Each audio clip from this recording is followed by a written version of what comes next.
Yes, hello everybody, and welcome to another edition of Full Course Yellow. We're back again for another Wednesday night of pseudo entertainment here on the In Pit Lane YouTube channel and, of course, the In Pit Lane Facebook page. And hello to the 750,000 robots that actually watched last week's program, because that's how many were apparently watching, according to Facebook on Thursday morning when I jumped on. So that's why we took that down off the. We had to take that show down off of Facebook because the robots had got involved and caused all sorts of problems for the Facebook page. But anyway, so if you're watching at home, if you're a real person, by all means, we'd love to hear from you. Again, David Howard, I take it, is a real person. Hey, David, we're still not sure about Matt. We're pretty sure Mad Cow Mark is a real person. G'day, Mark. How are you? Thanks for joining us once again here on Wednesday night. Let's have a look. Let's swing around the panel and see who we've got with us once again. We've got Peter Johnson is joining us there. We've got Richard Outram. We've also got Doc is with us again, and from Queensland we have Mark Jones as well. There he is, the man himself. And joining us a little bit later will be also Stuart is with us as well. There you can see him. The machine that runs Stuart is running in the background. That's his. There and he's now switched to cat cam, I think that was, but no, he's back. We don't have any cats at the moment, but if we get cats, that's a mouse cam. It's a mouse cam. Yeah. I can figure out where the mouse is coming from. Because the mouse has been eating the cat's food. Well, that's what I was going to say. I think with all of the cats, with the cats you've got there, I wouldn't have thought that mice would be a problem. Yeah, but they're old. They're old enough that they don't really feel like it's like when they see the mouse. When they see the mouse at the bowl, they'll do something about it, but otherwise they don't really care. It was like one of the cats from next door. Before I mowed the lawn, the cat from next door was coming in, and I thought, I'm happy to see the cat around, but I was worried what would happen, sort of, because when the magpies turned up, and I got up one morning and sort of heard the magpies calling out, and I went out and opened the door, and there was one magpie, two magpie, and sitting next to the magpies waiting to be fed was the cat as well. Magpies looking, going, "You're a funny-looking bloody magpie," but three of them couldn't care less. It's like, I don't care. I'm getting, just throwing us mitts. I don't give a stuff. Free restaurant. Oh yeah, it was. But anyway, so that's it. So what are we talking about? Let's bring up let's start the banner again, and that will give us an idea of some of the things we're talking about tonight. I suppose let's start with Daniel Ricciardo. We sort of said last week what we thought. I think we were pretty close to the mark. I think most of us said around sort of 13th or 14th. And I have to nice qualifying. Shame about everybody else at the start. And I have to apologise for predicting a turn one lap one incident. Yes. Very good. Well done. Well done, mate. I'll have to disagree. It wasn't his fault. He got shunted. No, it wasn't his fault. Yeah. And I said last week it wouldn't be his fault either. Yes, I think you did. Yes, You're prescient. Yes. Which leads not in any way that's useful. Which leads Melbourne to a very Cup's good coming up sideshow, in a few months. I want you. Before we really get stuck into Danny Rick, whether good, bad, or otherwise, a great comment about being at the back of the pack and what you were saying, Mark, as well too, and getting in the washing machine and in the mix and getting shunted, was a Lando Norris comment about Lewis Hamilton as well too during the last few days. Did you see that one? No. Lando's had a few things to say over it. Lando Norris is becoming sort of the Lagerlout of Formula One. I mean, did you see? No one's answered the question though. Has anyone seen what he said? Oh, he said many things. Yeah, but has he said it? What about referring to Hamilton? He said, you've done everything else in Formula One, but you haven't been around 19th, 20th at the back of the pack running around in the back of the race like the rest of us have you? I think once he has. Actually, I think once he has. Oh, come on. Let's not pull the long bow, please. I mean, please, Peter. Come on. He hasn't spent much time back there, except if he's jumping through the field because of an incident or something like that. So, yeah, I think everyone else has probably in percentage-wise has had their fair share back there. But yeah, he said, what's Lewis whinging about so much? He doesn't have to spend much time back there like the rest of us does he? Yeah, Lando needs to be very careful. He strikes me as being sort of, it was a bit funny, but he seems to take himself a bit serious. I know it was even with that cricket thing that they played with Sky. I mean, it was all lots of fun and all lots of giggles. But he when was. he sort of, yeah, when he sort of came in and he was bowling, he was batting and all the rest. It was all a bit of a giggle and ha ha. And you could see the competitive juices come when Oscar started toking him all over the ground. He suddenly got suddenly was not particularly happy about the thing at all. It was, like, well, this is still a silly game. And but then that's pretty much true of the English media as well at the moment. So I suppose there's not a lot of experiences that Hamilton hasn't had in F1. Like, he's once stood on the grid completely by himself. I mean, there's that hasn't happened. That was amazing. At Hungary, wasn't it? So much. It was Hungary. 2 years ago, yeah. Yeah. And then, of course, because he then had to make a pit stop when everyone else had already made theirs, then that did put him at the back. So, but that's. Yeah, he's come through from the back a few times. I mean, he hasn't been there. He hasn't sort of had a whole year in a really bad team or anything. But he has had bad races and yeah, I imagine if you get it's like Danny Rick's sort of experience after leaving Red Bull and when he wasn't up the front again, he was sort of saying, well, what's the point?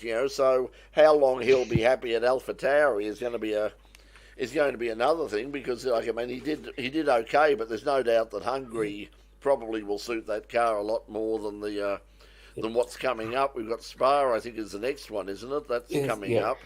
The team themselves have admitted that the Hungarian Grand Prix wasn't exactly going to exploit the lack of cornering speed or grip that it doesn't have at the moment. It might be found out in race, but that's the team themselves saying they're working hard on that. That's their biggest priority at the moment, and they hope to obviously arrest that problem.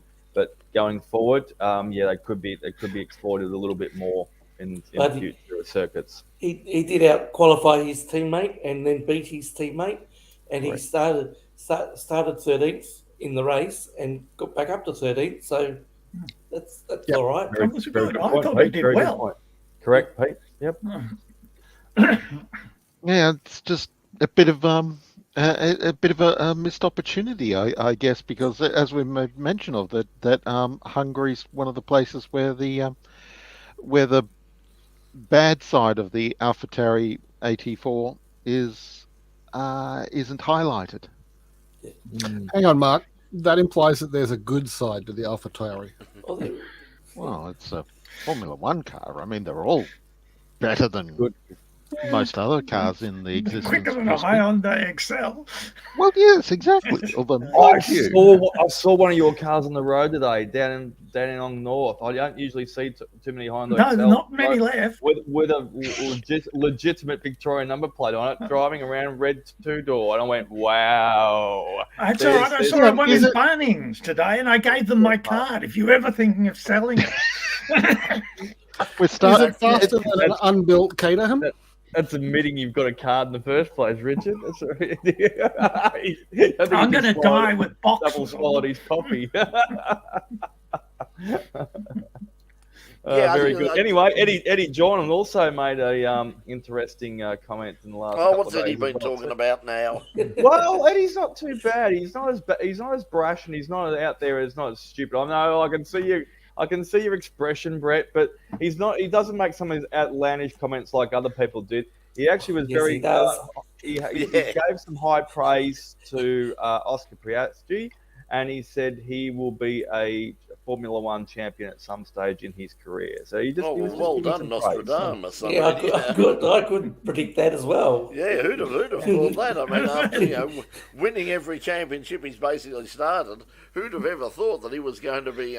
Just as well, McLaren actually went out and got him. I mean, they'll be relieved now that Eddie Jordan has given him this stamp of approval. I reckon if you want to go Nostradamus style, you could go with Toto Wolff's outlandish, stupid comment, I reckon, in the last couple of days.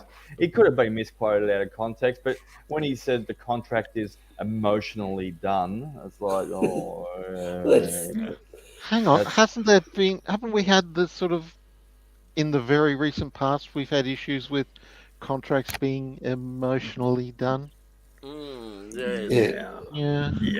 That Like all went maybe well, didn't as it? recently as last year, German the blue media team and an are orange team. the German media, and so you take it with a rather large bucket of salt. Grain of salt. Yeah.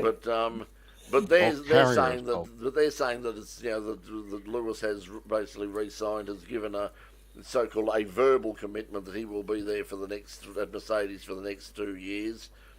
And the interesting one, the one that's come out, is becoming increasingly sort of reported that Carlos Sainz is apparently in the gun for Audi. Apparently, they're saying that Audi are very keen to get hold of him. So, that came out today. That there's stories around about South American and Spanish media, and also in Germany as well, saying that Audi would like to have Carlos on board. So, well, I think the most respectable bit of information coming out of Formula One this week I have picked up on is the Stoffel Van Dorn news, and that is fantastic to see. I'm looking forward to seeing the results from that. And has everyone got a head around that one? He's testing for he's the reserve driver for Aston Martin. He's in the tyre test, and he's reserve driver for 2 teams. In fact, he's also reserve driver for McLaren as well too. So he's actually got contracts with both. So he can take, if Oscar or Lando are out, he's actually the number 1 guy to jump in both team seats. I don't know how that has happened, but it is actually a fact. That's happening more. That's happening more often now. I mean, that was basically Danny Rick's position with Red Bull. It was like he was a reserve driver for Red Bull. He was also a reserve driver for AlphaTauri. Yeah. But it's interesting. Alex Albon said today that when people were talking about Lawson, Liam Lawson, he was saying that he thought that it was a good thing that he wasn't dumped in. He said basically he would be thrown off the end of the boat into the deep end and made to swim really quickly, and he should probably be grateful he didn't pick up that AlphaTauri drive, and he's got more time to basically just concentrate on winning that Super Formula Championship in Japan, and hopefully getting a position somewhere next year when he's got a bit more time to plan for everything and a bit more time to test and do. Getting back to Stoffel before we run away get too sidetracked on it, he's testing obviously those Pirelli tyres coming up soon. That will be especially important for everyone. Will be looking at it there with their prying eyes or their cameras or any sort of information or tech data they can get out of it, because that's going to be testing the Pirelli tyres that they won't be using tyre blankets for down the track in the future when the new specifications come into it. So that's if the teams agree to it. Yeah. That's if they agree to it. But it'll still be good tech data for everyone. The other thing is, if it is, I mean, it's funny how we're going so technologically advanced with a lot of the cars, and obviously they're prototypes when it comes down to it. Formula One, it's the epitome of motor racing and cars full stop. But it's funny how they sometimes want to unwind rules just to make it a little bit more competitive too in the world environment. Well, they're talking about Speaking of making things more competitive, from Hungary, what does everybody think of the new tyre rule that they tried out? Having less tyres for the race and having only 1 tyre for each type of qualifying. It didn't really make much. Reasonably well. I liked it. Yeah, sorry, Pete, go. I don't think it really made much difference. Probably because the top teams were still up there, even though the order might have been rearranged a bit. I don't think it made that much difference. I mean, it probably contributed a little bit to the slight muddling of the order, where we saw one of the Ferraris didn't progress well in qualifying, and it's fallen out of my head. But there was a surprise drop in Q1 as well as from Q2. Yeah. Yeah, there was too. I remember. Yeah, it was. There was a couple. There's Probably been surprise every race lately on the probably qualifying. the surprise was Joe Wan Yu. Joe Guan Yu. Yeah, he started fairly high up, and then he slipped back on the start, and that's what and caused. that led to the Yeah. 4-car incident. Yeah. Oh, that's Two right. There was a lot of Alpines blocking, and wasn't Danny there? Rick. Yeah. Yeah, there was a lot of people that get their laps in where they wanted them. That's right. And Yeah, I think and because it was George Including- Russell, wasn't more it? about that It was too. George Russell who got badly caught out because everybody Yeah. was suddenly Everybody was he got bunched stuck in the up at traffic jam. and he They need to couldn't be get a good setting a lap. minimum speed for cool down and warm up laps. Well, they have. The I mean, closing speeds are ridiculous at the moment. well, they had. I mean, they did it after the last time that happened. They came in and sort of said that they were going, but they didn't. They seemed to forget it this time, and I don't think there was any action taken against anybody. But yes, I mean, it could cause a lot of problems. I mean, it's the nature of that circuit. Is because it's so tight, and Could so be a it's couple of DNFs before they start, Brett. so it's there and Monaco are probably the two places where it's going to be the worst. But you can imagine that, like at a track like at the next round at Spa-Francorchamps, that you wouldn't want that happening then. Sort of, come barreling through over the top of the hill and into a blind corner, and suddenly there's 5 or 6 cars, crawling around waiting to get the perfect lap. And they do have that chicane right at the end of the lap. Yes. At the bus stop, yep. Yeah, so that's and that's more or less the same kind of situation as Hungary. I mean, that's not a chicane, of course, but it is a slow corner right before the start.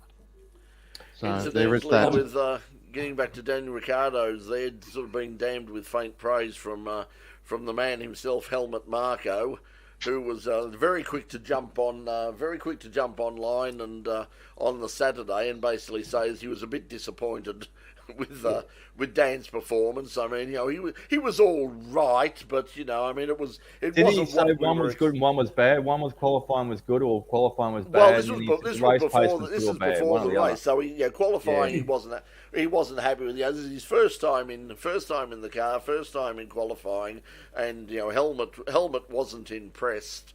And now he said he's satisfied with because of his race pace. That's right. Because of his race pace, he was satisfied with the race pace. But I he think was only basically 1/100th of a second faster than Yuki Tsunoda in the second AlphaTauri. I mean that's a function of just how tightly bunched the field were in qualifying.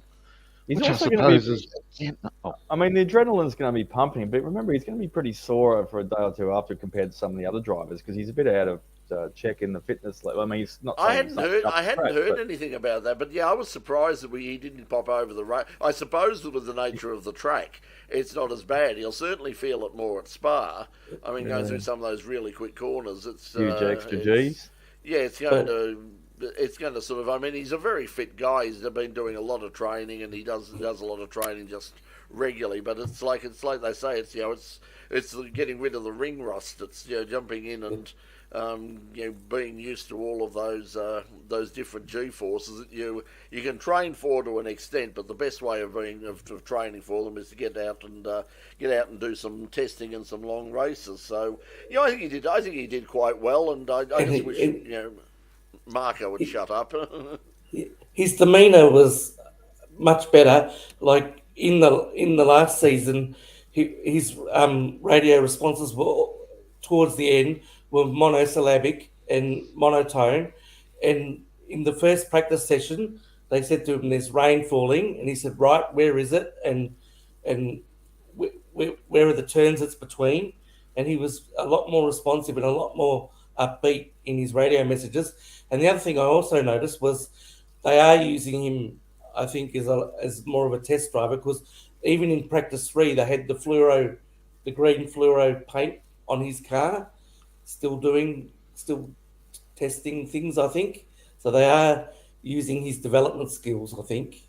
Yeah, I think so. And that's going to be as we mentioned a couple of weeks back, that's going to be one of the benefits that he's got. Also, it also showed how popular. I don't know if you saw the in-car camera stuff, but it shows how popular he is. That when he came out for that first that first practice, the in-car camera footage as he's coming out of the garage, all of the other teams, hanging out over and giving him the thumbs up and applauding and sort of basically saying welcome back. So he's there's no doubt he's a very, very popular guy out there with most people, and everybody, including like a lot of his, even people from McLaren were out there and saying it's great to see you back. And even it'd be a bit like Richard when he gets up for the next XL race. He's up after coming off his last little smash. They'll be out. We'll be all out of them walls there, giving him the old back slaps and bum taps. And have we? Are we talking about friends?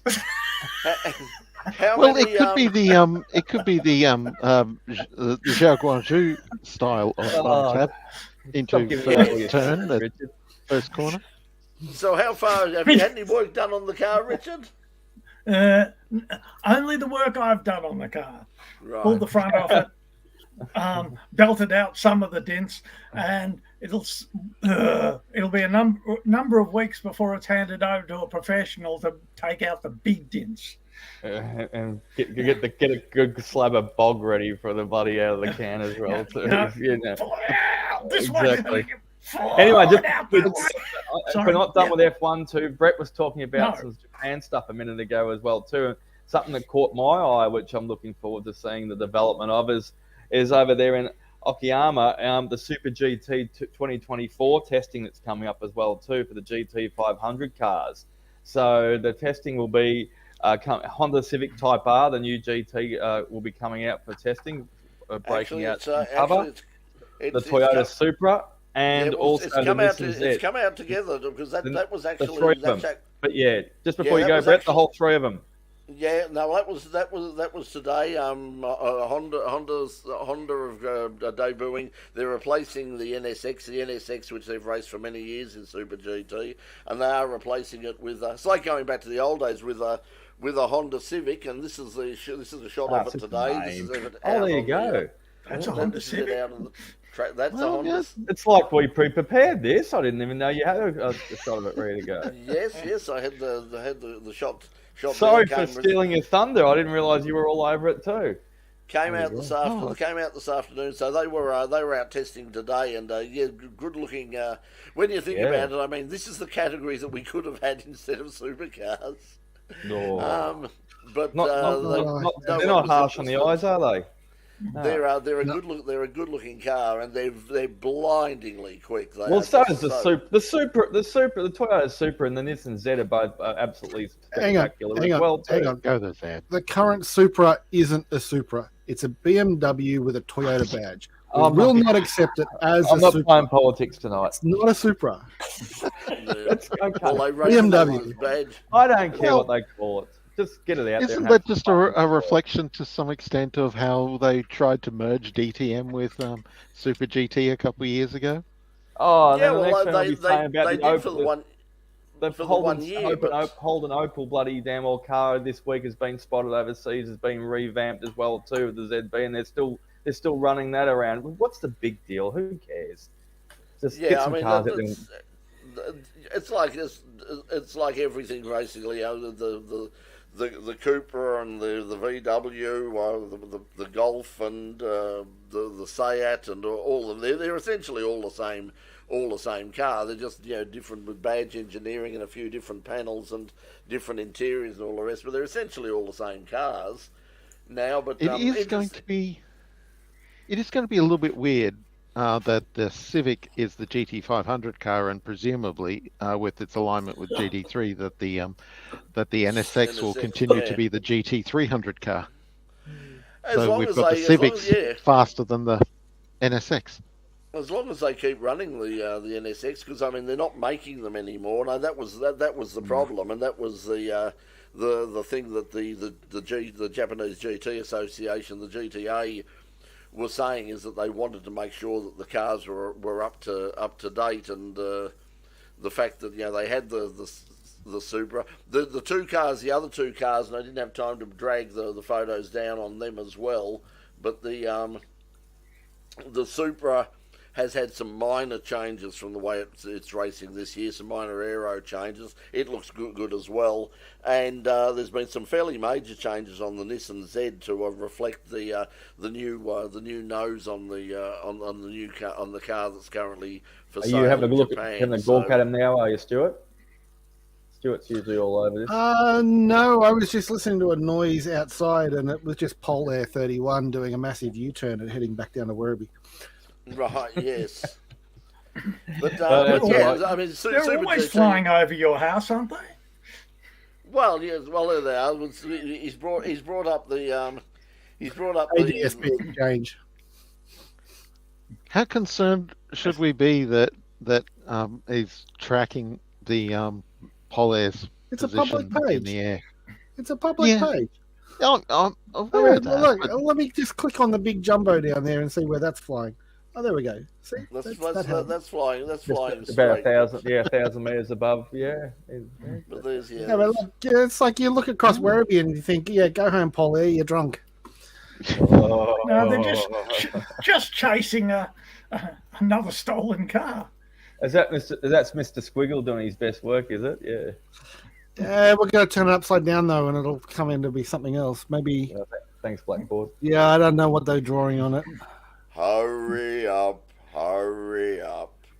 Speaking of, anyway, that's why we're under this little Yeah, small that's good cars fun. with some big aero and lots of fun. Did you see the TCR news this week as well with SMP? Did everyone catch that? That was good news too. Which is They're going to make it 2 night races at Sydney Motorsport Park, not one race now. So they're going to have 2 night races. I think one's Friday night, one's Saturday night, or something like that. So yeah, just an upgrade on the night racing. That would make sense. I think there's possibly some 3rd and 4th of merit in November. Friday 3rd and 4th night. November, which it'll sneak up quicker than you realise. So yeah. Oh, so tell me about it. I mean, that's the weekend, incidentally, that we'll be down at Baskerville for the Baskerville Historic on that particular weekend as well. And also remember, coming up not this weekend but next weekend up at Winton is the Winton Festival of Speed. Not sure what the situation is there. Spoke to them today, and there was a bit of confusion as to whether we're going to be able to go up there and shoot anything up there at the moment. I've got one of the many things I've got to do tomorrow as well while I'm buggerizing around with these bloody idiots that are employing me. Yeah, you get those. Don't we all? Yeah. Uh-huh. Which is why we anyway. drink out of bottles that we cover with the labels with our thumbs. Half your luck. Oh God. James is looking after you there, is he? James, the abbreviation of Jim. Yeah, James. Something like that, yeah. James is looking after you there, James. Yeah. Something like that, yeah. Stuart, you'll be able to join the F1 trophy juggling competition soon. Oh, yeah. Yeah, I'm just reading across the bottom. What actually happened? I missed that one. Bang. You know the trick where they open the champagne bottle by stamping it on the ground? And blowing the cork out of it that way. Yes. Yeah, I remember And you know how we said a that couple of Lando years was back. becoming a lager lad? Well, it does Well, play into that. Lando- But yeah, he did the bottle stamp, and in doing so knocked over the first place trophy. And unfortunately, the trophies for Hungary appear to be ceramic. Yeah, so there was $48,000 $48,000 worth that takes 6 months. Trophy. 6 months to make. They're one of the most expensive trophies. And the company that made it have said that they will make another one for Max, but they're sort of saying they will. They'll send the bill to McLaren. They might be sending the bill to McLaren. No, I think Lando can afford it. It'll be You interesting. mean this one? Yeah, Wow, it's really pretty.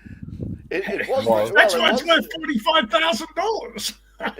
It was were very nice pretty at one trophies. stage. It was a Oh, nice that- trophy. Mhm. I could fix Yeah, it. top I end mean, model. a bit of super glue. Yeah, I got a bit of super glue. We can do Well, something what's about What's that Japanese art of fixing cracks with gold? Yeah, with gold and all that. Yeah, I was thinking Well, that I've got- myself. Into I, string. I hate to run on everyone's parade, but I've got just a ticket. I shipload 2 trucks of Sally's today that could glue that back together. Oh. No problem. No problem There at we all. go.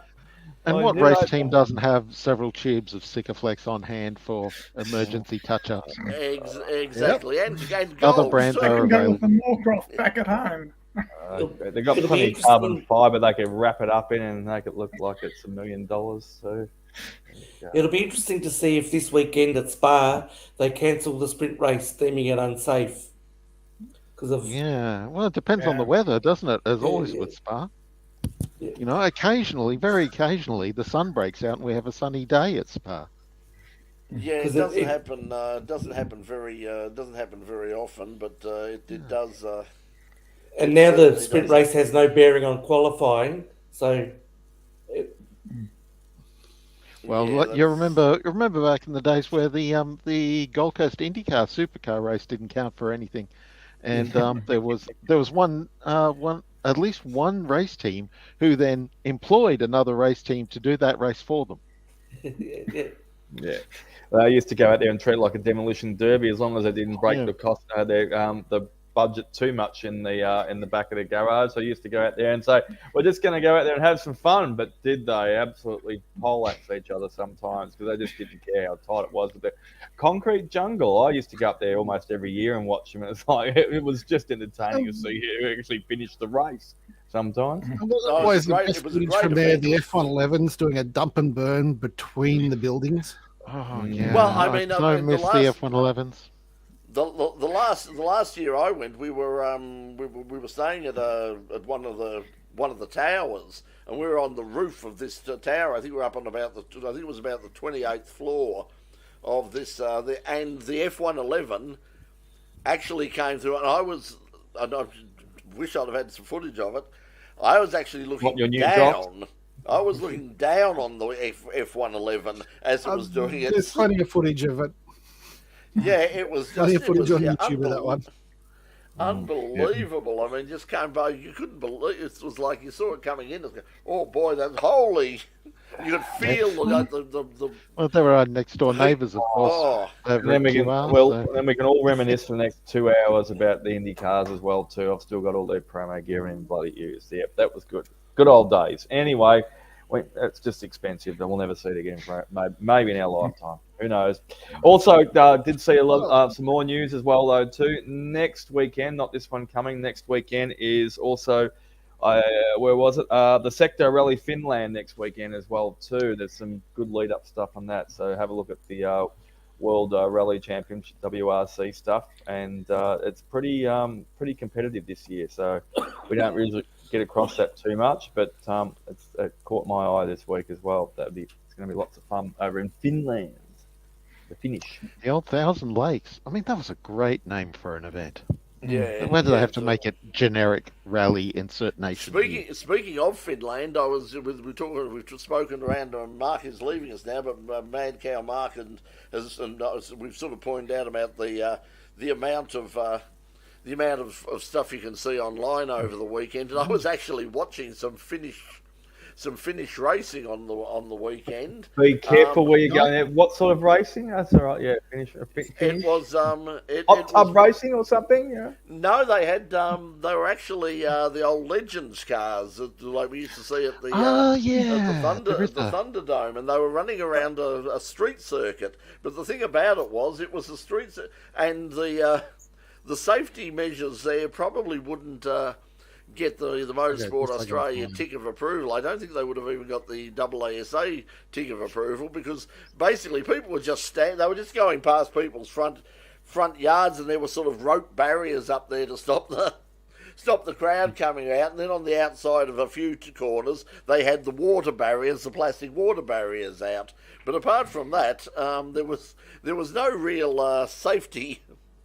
There was no real safety there to see at all, and it was quite amazing. Also caught up with some stuff from South Africa as well, and a track that looked very much, in terms of its setting, was very much like Phillip Island, but it was like Phillip Island back in the 60s. Once again, there's absolutely no way that it would have passed any Australian standards, that's for sure, because there was a very fast corner there, and I kept looking and going, now there's got to be some sort of barrier out there before those trees, but no, there wasn't.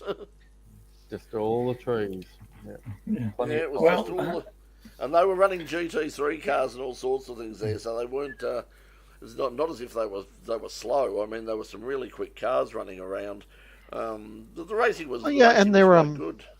Yeah, and their pointy end touring car series is more or less the same kind of cars as Mark cars. They're the original batch of Mark cars were destined for the GTC series in South Africa.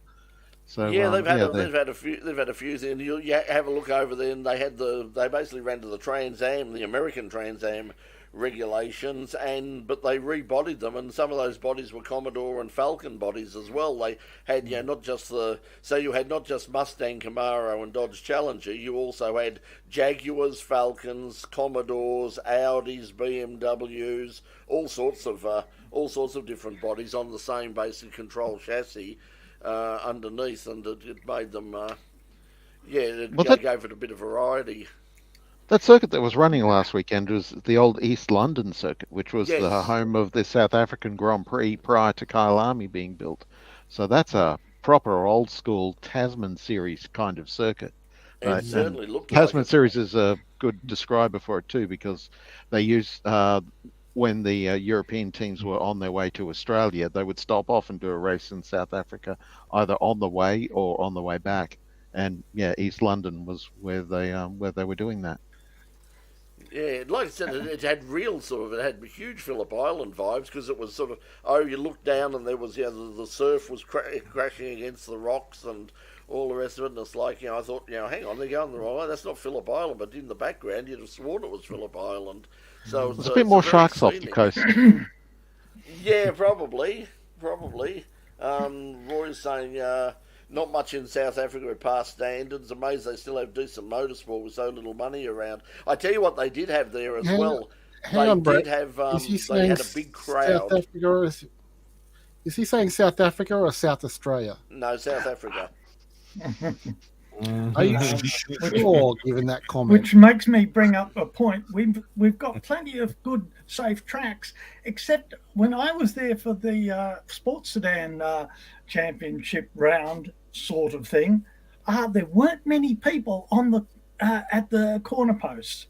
At South Africa? No, at Phillip Island. In fact, it was a bit of a wasteland. You're out. Well, once you're in the car, you're out. We've gone through that before. Yeah. They're really struggling to get the numbers. In fact, there was something I saw just recently. I think it was in New South Wales, where they basically were putting out a call in general employment pages on the internet, sort of saying, hey, how would you like to? And they were actually, and believe it or not, they were talking about, you will be reimbursed for some of your costs. You will get petrol money. You will get, because that's the only way they're going to get people in future. I mean, people just can't afford to go out and spend. Next weekend down at Phillip Island, we're going down. There's going to be three of us going down there. It's going to cost around $850 for the three of us to go down and film for the weekend. It's not cheap to stay down there. It's not cheap for petrol to get down there. And if you've got people who are based in the city areas, and they're running down to Winton, running up to Winton one weekend, and then down to Phillip Island, and then perhaps somewhere close to home at Sandown, then back up to the island or over the border to the Bend or anything like that. It's costing people a fortune.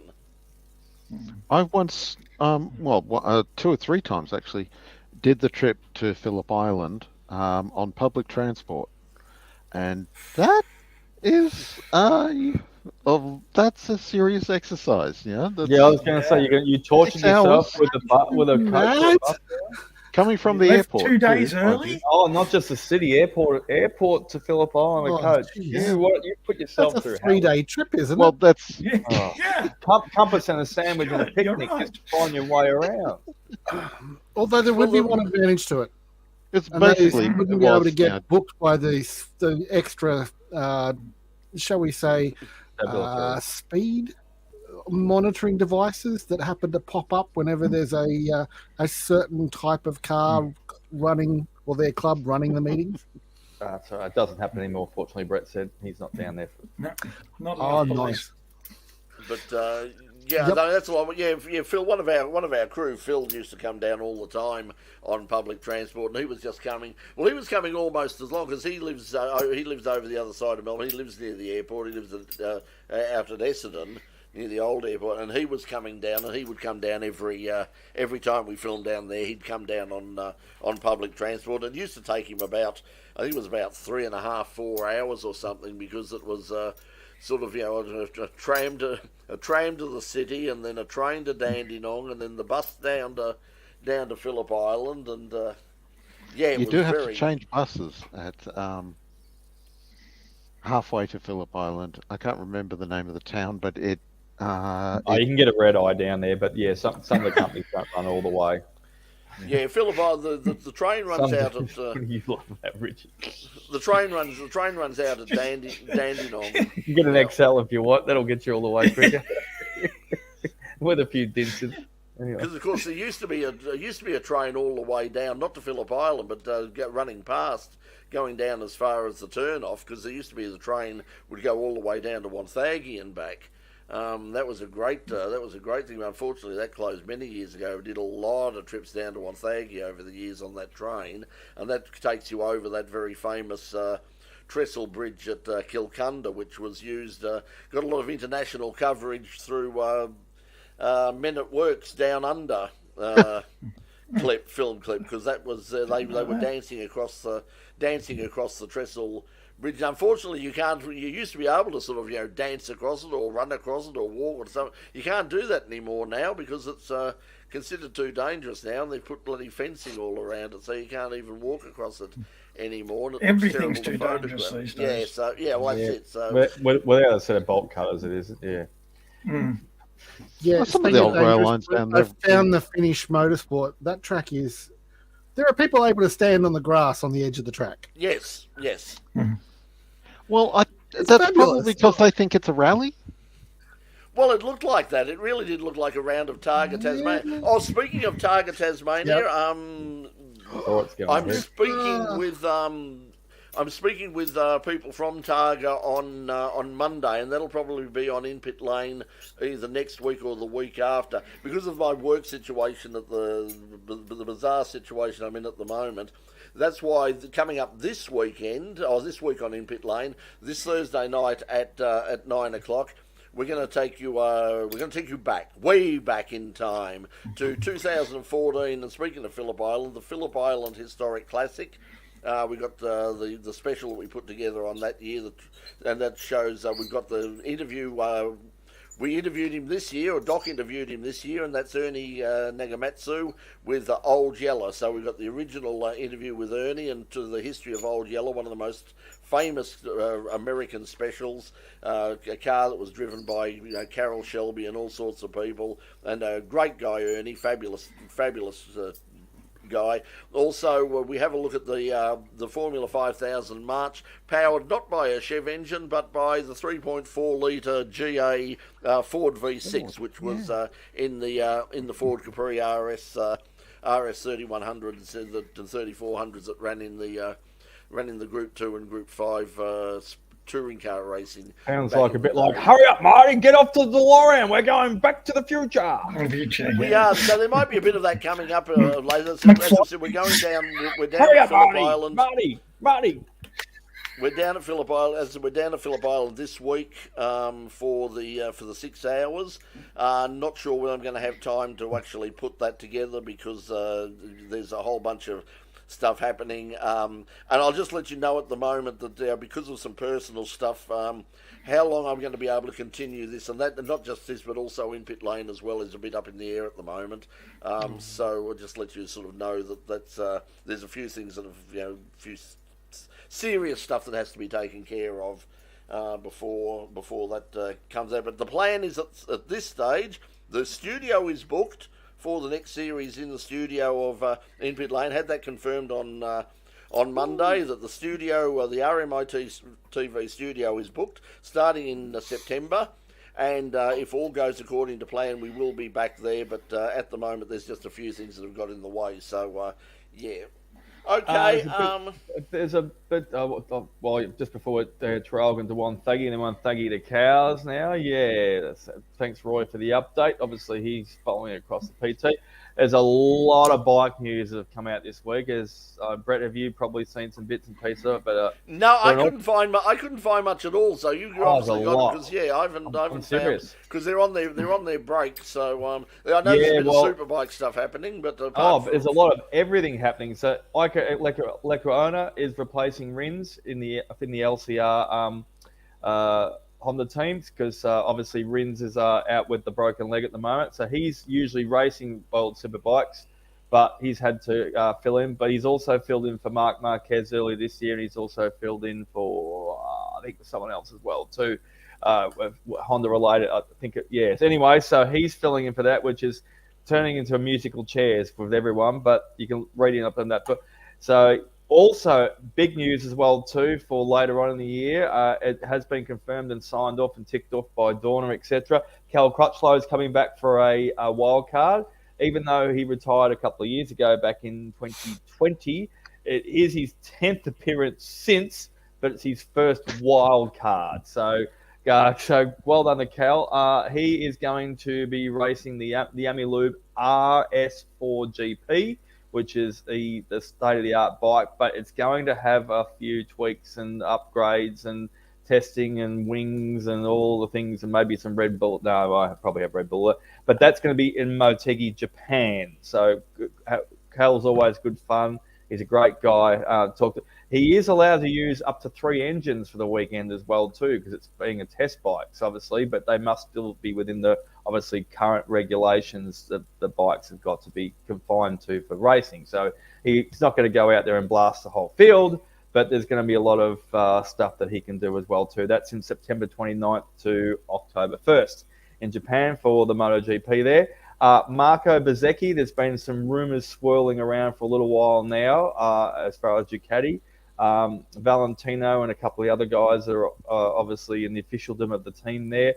Finally negotiated some stuff for him so he didn't switch across to the Pramac team and get a satellite bike there. So he still will be racing for VR46 next year for his Mooney team, but he will be getting a current Ducati Desmodici 2024 model factory spec bike as well too. So there's going to be obviously the 2 factory bikes with Martin and obviously Bagnaia. There'll be the 2 Pramac bikes as well, and there'll be a 5th one now that'll be full factory spec. So if you think they're dominant now, it could even get even worse. Anywho, Bezzecchi was actually leading the championship at one stage a couple of rounds ago, and he's now sitting 3rd, so he's having a real breakout year as well too. So congratulations. This is 4 years in the making. Andrea Iannone, unfortunately, had some drug testing problems, which he denied a couple of years ago. Brett's exclamation mark, he just threw up his hands in the air in disgust and cheersed it. Thank you, Stuart. Andrea his ban is shortly going to be lifted. He is finished off from that. If he is a good little boy and behaves himself and doesn't do anything stupid as well on the way, because he was always known for his outlandish antics, which were great. They were fantastic, entertaining. What drugs will do that to you? On and off the track. So he is going to be back in World Superbikes next year. He will land on a 2024 Ducati for the Go 11 team. So I hope if he's mellowed a little bit, he'll still be lots of fun and he'll be very entertaining whatever he does. And last but not least, in a couple of weeks' time as well too, as I was talking about some of the stuff that's coming up with obviously the World Rally Championship, the Suzuka 8 Hour is coming up as well too, and that's what I was saying about the musical chairs with Lecuona. Is he was going to be in the Suzuka 8 Hours for the Honda team, but now has had to come out of that and can't race in it. So I think Nakashami, or is that's the Suzuka race is on the same weekend as Grand Prix, isn't it? Yeah, so that's why. That's like running. That's like they've done it a lot of time, because I know we used to, quite a few times at Le Mans, you'd wait around and we'd sit in the race had finished and you'd stay in the media centre and watch the Canadian Grand Prix, which would be run on the same. I think it's deja vu. We talked about that last year as well too. So Suzuka 8 Hours coming up. But that's a great race as well too. It is, and I'd have like thought they moved 24 heaven hours and hell to to keep them separate. But obviously, it's like Formula One. Dorna and the MotoGP people couldn't care less. Anyway, there is a lot of news going on in the bike world this week, and that is your update across the board from the In-Pit Lane motorsport bike scene. And Mark, what's happening up in Queen? Anything you got anything on this weekend or anything coming up soon? Well, just on a personal level, I'm on the countdown to one of my favourite events of the year, in the Leeburn Historic Sprints.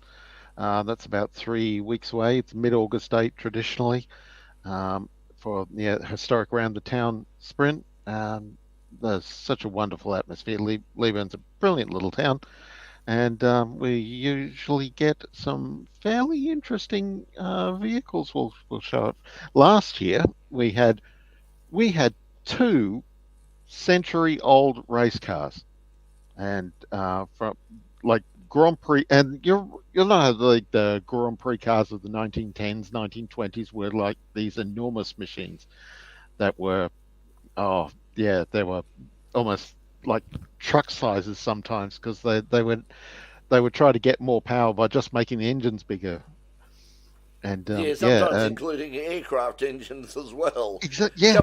Couple of them were running around at Goodwood. The thing is, I think it's one of those. The Leyburn is probably one of those events that are as close as we get to a sort of a Goodwood Festival of Speed type thing, because it's not a race as such, but it is sort of it is competitive, but it's more a celebration of the sport's history. And well, this is my Spitfire without wings I'm going to be racing today, because the Mustang is broken down in the garage. Talking about airplanes, I hope you took the guns out of it. Yeah. It's firing blanks now, Richard. Firing blanks. Yes. Well, mind you, I suppose you're now getting into the realm of wacky races now, where we'll leave the guns in to shoot down the other, or which incidentally, it would make Reno and Oshkosh a lot of fun. Yeah. Well, speaking of the wacky races, of course, at Goodwood, part of the thing is every year. I haven't seen it for a long time, but every year music. They used to create and actually run up the hill one of the cars. The year that I was there, they had Penelope Pitstop's car, and they had the one with the monsters in it. Snidely Whiplash. Creepy Coupe. The Creepy Coupe, the Creepy Coupe. That was the one, and also the Caveman one, which I don't forget the name of that one as well. But they had them, and they all ran up the hill. They also had a full-scale working and drivable version of Lady Penelope's six-wheeled Rolls-Royce from the Thunderbirds, and that was pretty cool. That was pretty cool as well. In pink, I hope. We're not allowed to call it a Rolls-Royce, are we? No, we weren't allowed to call it a Rolls-Royce, and they weren't allowed to put the Rolls-Royce grill on it. They had something sort of approximating it, but yes, it was very. That was one of the things. Goodwood is fantastic, because if you ever get the opportunity to go to the Goodwood Festival of Speed, by all means do so. But it is one of those things that I think you go to once. Unlike Le Mans, which you go to once and you say, no, I'm coming back next year and next year and next year, or the Revival or something like that. But the Goodwood Festival is amazing. I mean, just to experience it for once. It was a real shame that they got rained out so badly. By the way, we're doing a classified section of the show tonight. I've just got some stuff for sale as well too. I've just been on consignment. I've got some tire warming blankets. I've got left over from quality. No, not. For a second, I thought you'd be selling a classic Falcon. Oh no, I just couldn't believe that would be possible. No. I'm just saying I've got some spare tire warming blankets, freshly used. They were used in qualifying in the last couple of weeks, but they're not now deemed excess stock, and they can't be used anymore. So if anyone needs some tire warming blankets for qualifying, which is that apparently that that door's been shut now, I've got them here on consignment, and they're going around. It'll be like out for fire sale prices. I have heard though that they want the tire warming blankets to line the base of the podium at the next Grand Prix. Yeah, I think these are supercar size tyres. If you're looking for some, I think I think the thing is with the tyre blanket, the tyre warmer bans. If it in Formula One, it'll be like what happened in the World Endurance Championship. It'll be they'll just wait for the first really big crash, or a particularly cold day where everybody spins off, and then they'll be bleating and jumping up and down. Speaking of which, on the Peter Zabiris has said to me, if he can find a good grandmother who can sew them all together, he might use them on one of his drag cars instead of anyway. Hey, listen, he needs a good quilt. He needs a good quilter. That would make sense. He needs a good quilter. It would be an interesting thing that I've not seen it used in drag racing. I mean, Because you do a burnout. Because you do a burnout, but I mean, it would certainly help. I mean, they tend to do much shorter burnouts than they used to, and it would probably help. I mean, just to have them at a reasonable help in temperature. all-wheel drive cars where you avoid doing a burnout. Yeah, that's true. I mean, they don't. I know that, like in future, I mean that the NHRA. Part of the reason you don't see the burnouts, apart from the wear and tear on the cars, and all the rest of it, is there is some sensitivity by a lot of the sponsors and by the NHRA and others to the whole image of having sort of cars putting huge blooms of burning rubber into the air, and they're sort of saying, well, they have to do burnouts, but they don't have to go halfway down the track and fill the air with smoke. So that's why you don't see as many of the really great, spectacular burnouts. Well, looks like I've got no takers, so I'm just going to have to send them up the road to the Upper Beaconsfield Craft and Arts and Craft Quilting Club to there. All right, damn it. Send them up there. I'm sure they'll get used to it. Anyway, you could send them around here, I did want to mention, actually, the Lakeside is on this weekend. That had slipped my mind momentarily. There's a 2-day meeting for Lakeside, Formula V, Supercars, the Queensland Touring Cars, Ute Racing Series, Hot Hatch Cup, and the Italian Challenge, which hasn't run for a couple of years, is back on again. Yes, the Hot Hatch Cup. If you want to know sort of like what happens when all the XLs run out, have a look at the Hot Hatch Challenge, because that's got my car in it, because they're running around, they're racing Getzies in the Hot Hatch Challenge. Ford Fiesta, Mazda 2, Festiva, Honda Jazz. Festiva, very similar to what they're running in Thailand.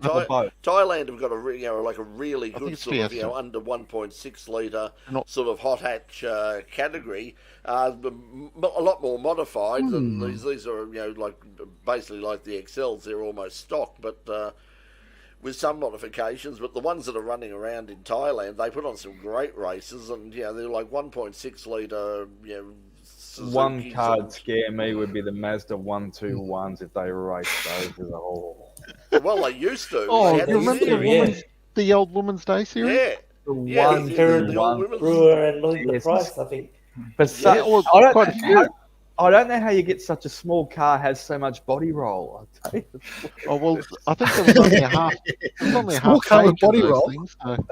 I mean, it depends upon the driver, the weight of the driver in the middle of it. But Jesus, it's funny you say body roll there, because I was thinking, an Alpine engine in a Renault 16 would be an interesting package for the original hot hatch to be featured. And when they body roll, you can almost touch the ground out the driver's side window. You could actually do that. That's why I like improved production. You can actually do that probably in an improved production category, because it's the only thing is. Well, if I was going to do improved production, I'd take the 16 engine and put it in a Lotus Europa, because then you would actually have a powerful engine in a Lotus Europa. Oh, fix the DeLorean while you're at it. No, it was a 16. It wasn't a 16 TS or a 16 TS. Yes, yeah. The 16 TS was a good motor. The Europa also had, like for racing, had a Ford. I think it was the BDA. No, that doesn't count. Had a Climax engine. That's a Series 3. It doesn't count. It's got the twin cam. It doesn't count. It's a Ford motor. Yeah, Roy pointing out the 1-2-1, the rollover king on track. I was at Sandown with a round, and Tanya Easy to Golston. roll over. Yeah, Tanya Golston had a huge Probably did off at the 10 end of rolls the and straight. still not have a panel I was damage. there that day. Yeah, Wouldn't well, have a yeah, dent in it that after was- rolling yeah. 20 times. Just right in front of her family, and it was pretty stressful at the time because it was a massive crash. The thing just kept going and going and going, and I'm not sure. Really? Oh, speaking of, I must say very quickly. Speaking of Going, injured going, racing, going. hang on a second. This is important. There's a big shout out to Kelvin Lyle. The top door slammer driver who was in the very big crash at Darwin just recently.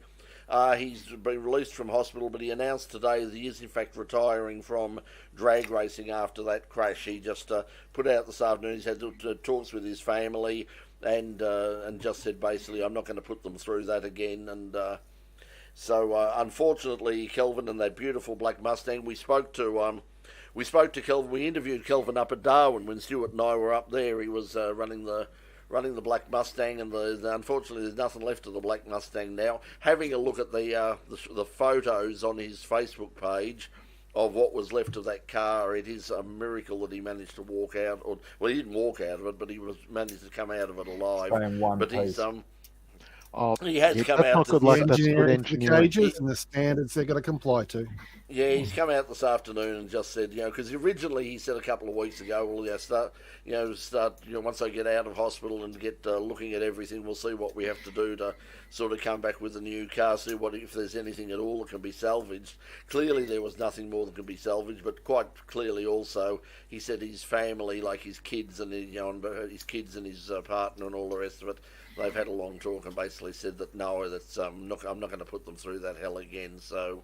So congratulations, Kelvin, Australian champion in Top Door Slammer, a really nice guy, and as he said, he'll still be hanging around the tracks where he can, but unfortunately we won't see him or the Mustang out in force again. So well done and congratulations to Kelvin Lyle. Right. Okay, everyone. I think that's that's just about us for the week. Now, as I said, I'm not sure about what happens next week. It's at the moment the way things are. It is literally an hour-to-hour situation as to whether I'm sort of here next week or what happens with the show over the next few weeks as well. But as I said, we will be down at Phillip Island on the weekend, and hopefully we'll be up at Winton the following weekend as well. I've certainly paid for the accommodation that night, so I'll be up there. So anyway, if you will be watching over the weekend, we've got Sydney, we've got Supercars coming up. That's this weekend, isn't it? Yes, yep. Supercars, and also and when's Spa? That's a couple of weekends. This weekend, I think. It's this weekend as well, is it? Yes, yep. Yeah. Okay, Lots of television. So you got plenty of stuff to watch, and of course lots and lots of stuff on the YouTube as well. Thanks for joining us this week. Thanks guys for joining us tonight. Really appreciate it, and we'll hopefully see you next week. Remember, in Pit Lane. Thursday night, 9 o'clock on Channel 31, and also we are looking for sponsors for the new series starting in September. Back in the studio, as I said, we are booked into the studio. It's all been confirmed now, and everything's been signed for 31. But we really do need sort of sponsorship in order to be able to stay on the air, because it's not ridiculously expensive, but it's certainly nothing that I can take out of my pocket at the moment. That's for sure. Okay, so we'll see you next week. Thanks for joining us, everybody. See you later. Bye, everybody. Have a great rest of the week. Bye. See ya. Time to swear.